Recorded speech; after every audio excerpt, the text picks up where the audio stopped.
فأصابه وابل فتركه صلدا لا يقدرون على شيء مما كسبوا والله لا يهدي القوم الكافرين سبحان ربك رب العزة عما يصفون وسلام على المرسلين والحمد لله رب العالمین۔ انتہائی معزز سامعین،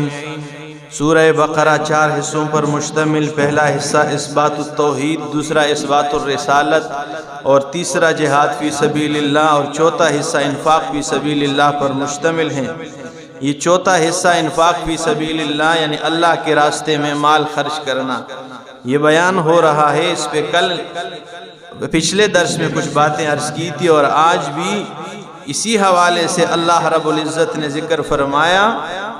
کہ ایک شخص، ایک منافق کا ذکر فرمایا، اس کی مثال دی ہے۔ مثال کے ذریعے اللہ نے سمجھایا کہ جیسے ایک منافق مال خرچ کرتا ہے لوگوں کو دکھلاوے کے لیے کہ بھائی لوگ دیکھ لیں یہ بندہ مال خرچ کر رہا ہے، جبکہ اس کا نہ اللہ پر یقین ہے نہ اس کا یوم آخرت پر یقین ہے۔ جب اللہ اور آخرت کے دن پر یقین نہیں تو اللہ سے مال خرچ کرنے کے بدلے میں کوئی اجر کا تو اس کا کٹکا بھی دل میں نہیں گزرا ہوگا۔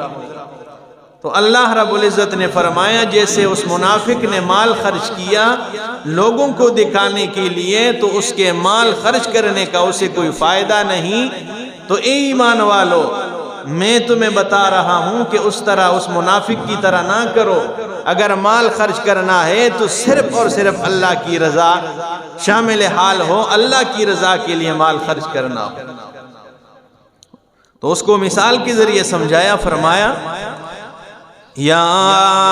ایھا الذین آمنوا، اے لوگو ایمان والو، لا تبطلوا صدقاتکم بالمن والاذی، من اور اذی کو تاکید سے دوبارہ ذکر کیا کہ اے ایمان والو لا تبطلوا صدقاتکم، اپنے صدقے اور خیرات کو من اور اذی کے ذریعے باطل نہ کرو، یعنی من جتلاوا نہ ہو کہ میں نے تمہیں چادر دی ہے، کوئی چیز دے دے بندہ نا، یہ چادر ٹھیک ہے گرم تو ہے مجھے تو نہیں صحیح دی، فرمایا اپنے خیرات صدقات کو یا جو بھی ہو، یہ تو ویسے میں نے مثلاً کا باطل نہ کرو، بالمن احسان جتلانے سے، والاذی اور تکلیف دینے سے، کالذی اس شخص کی طرح ينفق مالہ رئاء الناس، جو مال خرچ کرتا ہے لوگوں کو دکھلانے کے لیے، ولا یؤمن باللہ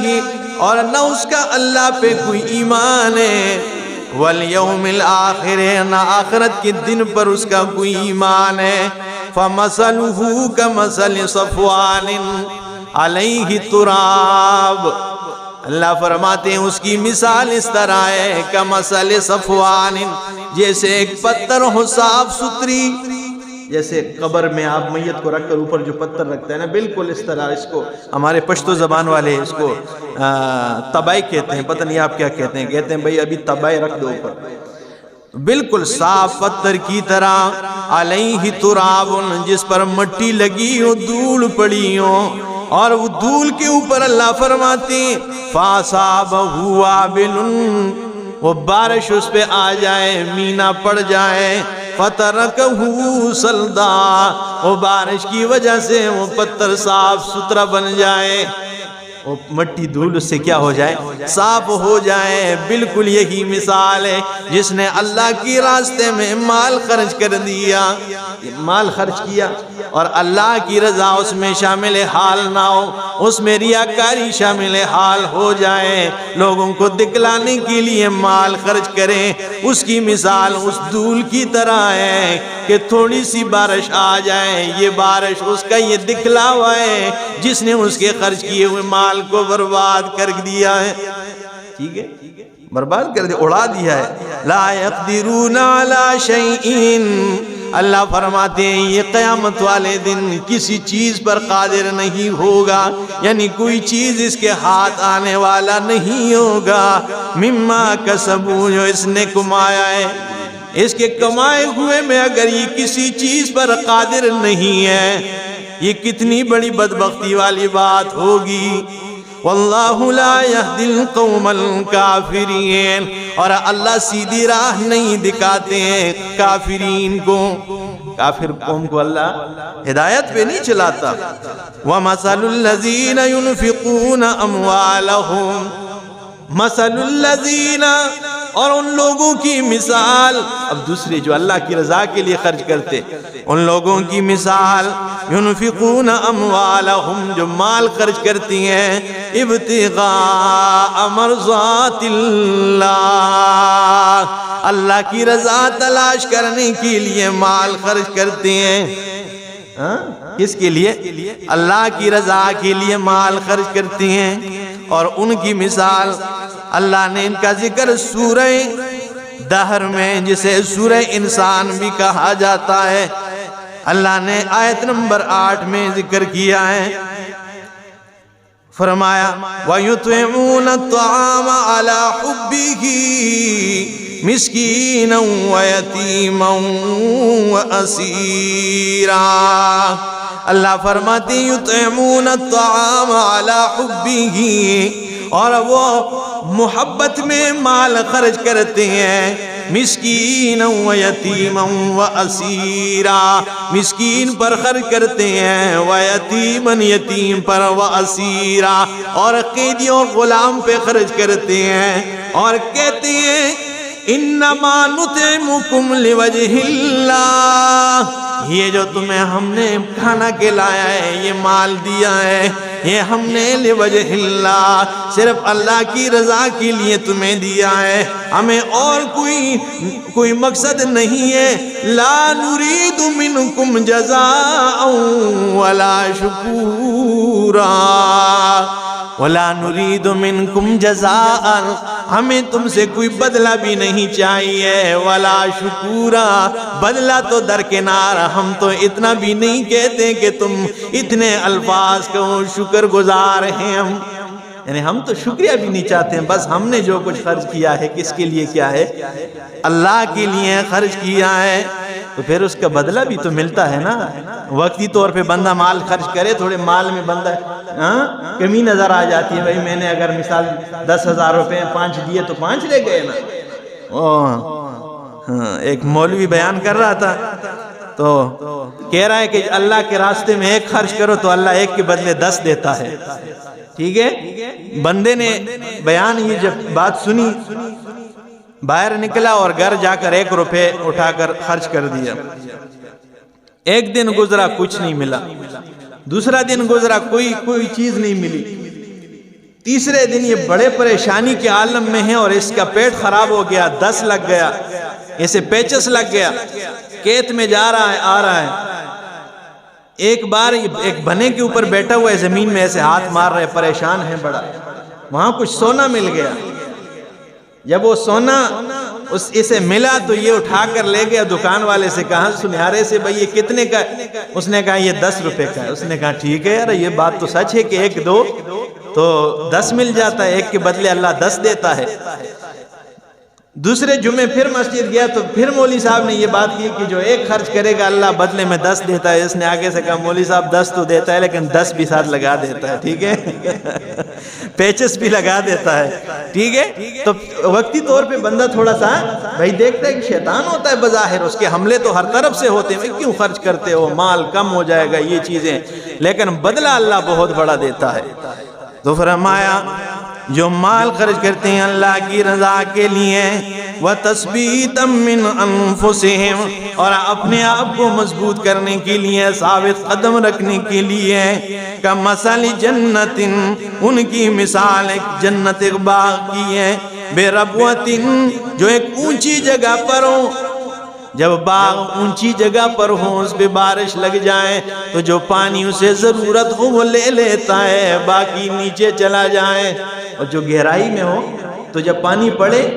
ٹھیک ہے تو پانی نکلنے کا تو کوئی راستہ ہوتا نہیں، تو وہ جب دھوپ پڑ جائے پانی گرم ہو جائے تو ان کی جڑوں کو نقصان پہنچتا ہے، جبکہ وہ بے فائدہ اور بیکار ہو جاتا ہے اس کے ساتھ۔ اور جب اونچی جگہ پر ہو تو اس پہ بارش نہ بھی پڑے تو اس کے لیے وہ تھوڑی سی جو ہوتا ہے شبنم، وہ بھی اس کے لیے کافی ہو جاتا ہے، اس کی جڑیں مضبوط ہوتی ہے اور ہوا اس پہ چلتا رہتا ہے تو وہ اس کے ساتھ تر و تازہ رہتا ہے۔ تو فرمایا اس کی مثال کمثل جنت، ایک باغ کی طرح ہے، بے ربوۃ، اونچی جگہ پر ہو، اصابھا وابل، جب اسے بارش پہنچ جائے، فآتت اکلھا ضعفین، اور تو دیتا ہے وہ پل دگنا دچن پل دیتا ہے، فإن لم یصبھا وابل، اور اگر اسے بارش نہ بھی پہنچے، فطل، اس کے لیے پوارا بھی کافی ہے، فطل، اس کے لیے فوارہ جو ہے وہ شبنم بھی کافی ہے، واللہ بما تعملون بصیر، اور اللہ جو تم اعمال کرتے ہو بصیر، دیکھنے والا ہے، یعنی جو کچھ تم کرتے ہو اللہ دیکھ رہا ہے۔ ایود احدکم ان تکون لہ جنت، آیا ایسا ہے تم میں سے چاہتا ہے کہ اس کے لیے ایک باغ ہو، یعنی تم میں ایسا کوئی ہے جو یہ بات چاہتا ہو کہ اس کے لیے ایک باغ ہو، من نخیل و اعناب، کھجوروں اور انگوروں کے باغ ہو، تجری من تحتها الانہار، جن کے درختوں کی نیچے سے نہریں جاری ہوں، لہو فیہا من کل الثمرات، اور اس کے لیے اس میں ہر قسم کا پھل ہو، وَأَصَابَهُ الْكِبَرُ، اور یہ بندہ بڑھاپے کو پہنچ گیا ہو، وَلَهُ ذُرِّيَّةٌ ضُعَفَاءُ، اور اس کی چھوٹے چھوٹے ضعفاء ضعیف بچے ہوں۔ ضعفاء کا مطلب کیا ہے؟ وہ کسی کام کے نہ ہو، ابھی چھوٹے ہو، ٹھیک ہے، سمجھدار نہ ہو۔ یہ ایک مثال دی ہے کہ بھئی ایک بندہ ہے بوڑھا ہو گیا اور اس کے باغ ہیں کھجور انگوروں کے، اور نیچے سے نہریں جاری ہیں درختوں کے نیچے سے، اور پل ہیں اس میں ہر قسم کا میوہ اور بھی ہیں، اور اس کے بچے چھوٹے ہیں، ٹھیک ہے، وہ ابھی سنبھالنے والے نہیں۔ آگے فرمایا فَأَصَابَهَا إِعْصَارٌ فِيهِ نَارٌ فَاخْتَرَقَتْ، اور اس باغ پہ ایک آندھی آ چلی ہے جس میں آگ ہو، اور فَاخْتَرَقَتْ، اس سارے باغ کو جلا کے رکھ دیں۔